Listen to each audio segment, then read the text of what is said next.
Bismillahirrahmanirrahim. Assalamualaikum warahmatullahi wabarakatuh. Alhamdulillahirrabbilalamin. Wabihi nasta'in ala umuri dunya waddin. Wassalatu wassalamu ala rasulillah amma ba'du. Perkenalkan, nama saya Adia Lestari dengan NIM 2011102441149. Saya dari Prodi S1 Teknik Informatika kelas A. Baik, di sini saya akan menjelaskan tentang pemrograman yang telah saya buat. Langsung saja, pertama-tama saya akan membacakan soalnya terlebih dahulu, yaitu buatlah sebuah program silsilah keluarga Anda menggunakan bahasa pemrograman Python dengan kriteria sebagai berikut. 1. Dapat membuat sebuah koleksi data yang berisi anggota keluarga yang mencakup 3 generasi dari silsilah keluarga Anda.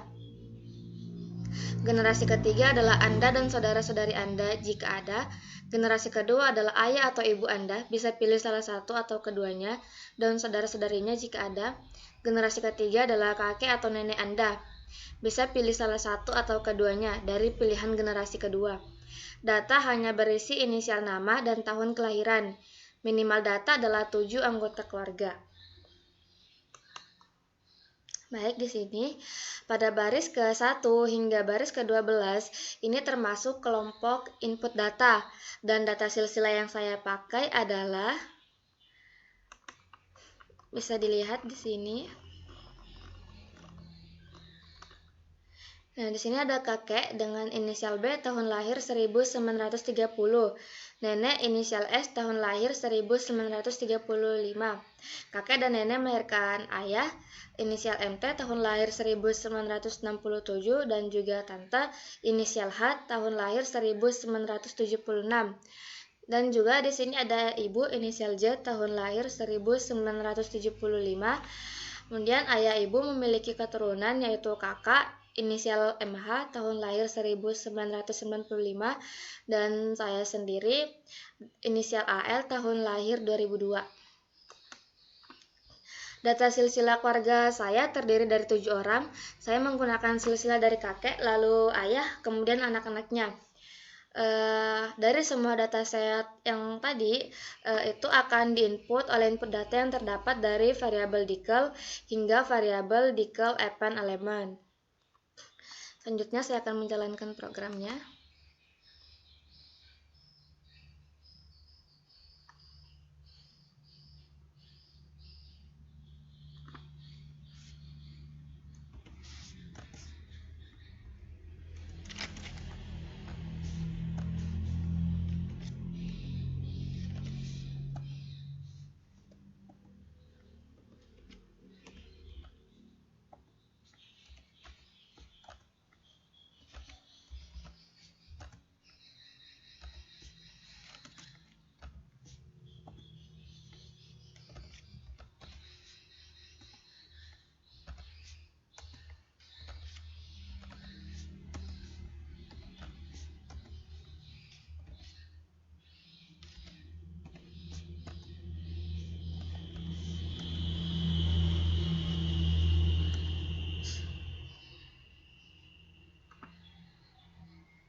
Pada variabel Deckel berisikan input dengan outputnya, yaitu masukkan jumlah anggota keluarga dengan tipe yang bersifat integer. Nah, di sini saya telah memasukkan jumlah anggota keluarga yaitu 7. Apabila kita sudah memasukkan jumlah anggota keluarga, maka semua data yang telah kita masukkan akan ditampung di tipe data collection Deckel yang bersifat list. Ini hasil outputnya. Kemudian di sini ada data anggota ke-1, data anggota ke-2, ke-3, 4, 5, 6, dan 7. Itu didapat apabila kita masukkan 7 anggota keluarga, maka inputnya akan sampai 7 perulangan pula. Mengapa bisa seperti itu? Karena di sini terdapat metode append.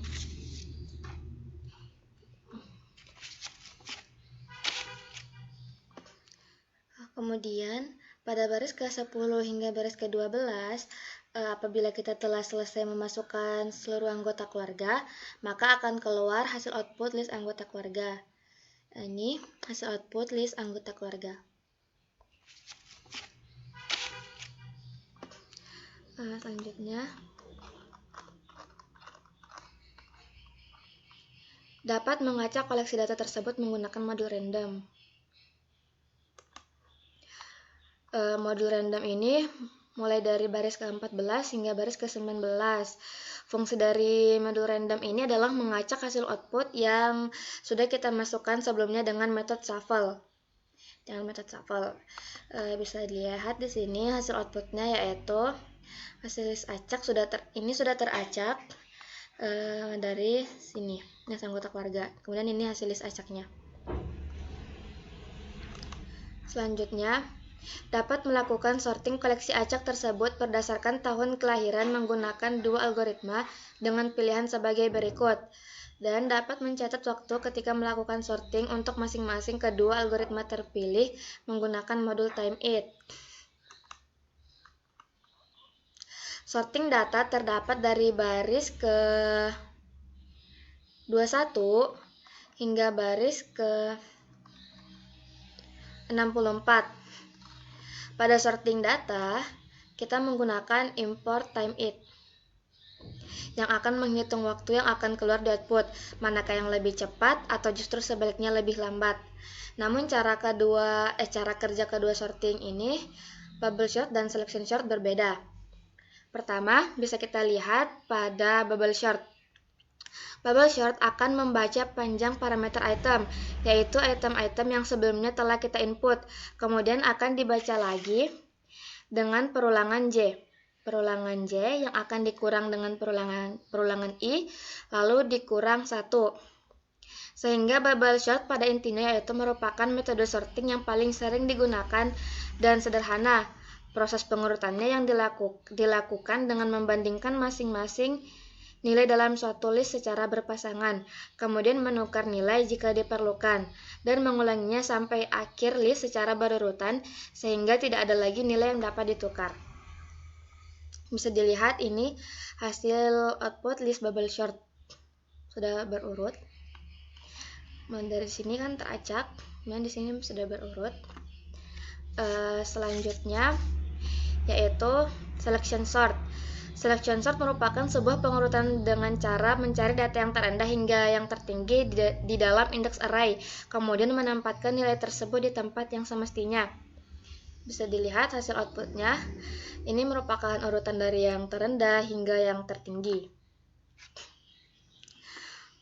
Kemudian pada perhitungan sorting kita membuat variabel baru dengan dimulai dari waktu mulai sorting 1 untuk definisi bubble sort dengan parameter dari Deckel sort 1 yang sudah kita buat sebelumnya. Dan waktu mulai sorting 2 untuk definisi selection sort dengan parameter dari Deckel sort 2 yang sudah kita buat sebelumnya. Kemudian dengan memanggil time-it default timer akan menghitung waktu output ini keluar. Apabila sudah selesai, maka akan dipanggil lagi time-it default timer untuk mengakhiri atau berhenti. Kemudian kita buat variabel baru lagi, yaitu catat waktu sorting 1 untuk mencatat waktu sorting. Itu dimulai dengan waktu berhenti sorting 1 dikurang waktu mulai sorting 1.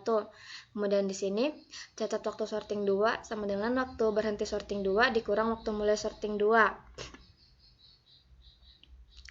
Maka akan dihitung waktu sorting bubble sort yaitu 0,000022 dan waktu sorting selection sort yaitu 0,000117.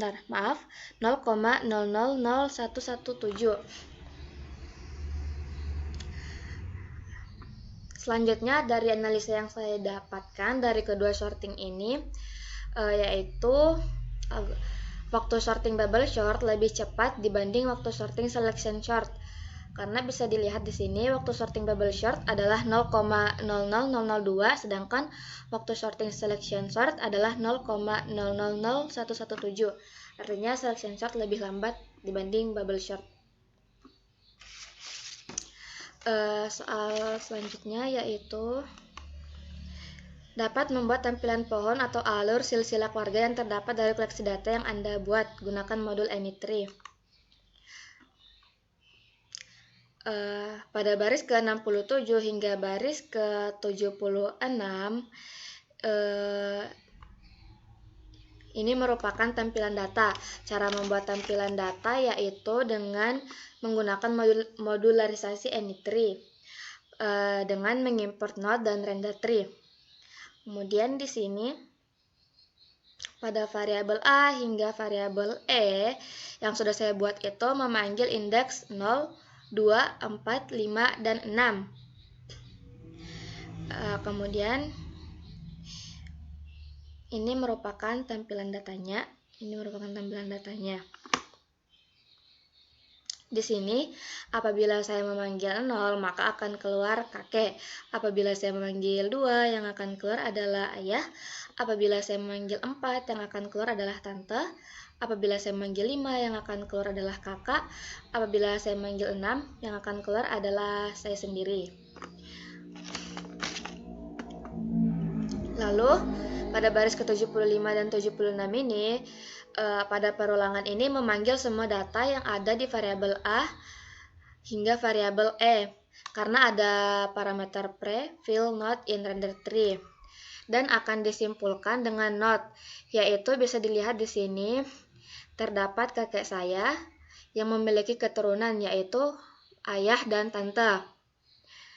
Kemudian ayah saya yang memiliki keturunan kakak dan saya sendiri. Kemudian render tree yang akan mengurutkan ke bawah. Ini bisa dilihat kan sudah terurut ke bawah. Kemudian print modulo %s yang akan memanggil isi dari keturunan pada outputnya ini. Contohnya seperti ayah dan tante yang merupakan keturunan dari kakek, kemudian kakak dan saya yang merupakan keturunan dari ayah. Demikianlah yang dapat saya jelaskan. Mungkin masih banyak kekurangan dari penjelasan saya, bisa dimaafkan dan bisa dikritik apabila ada yang salah. Semoga bermanfaat. Saya akhiri. Wassalamualaikum warahmatullahi wabarakatuh.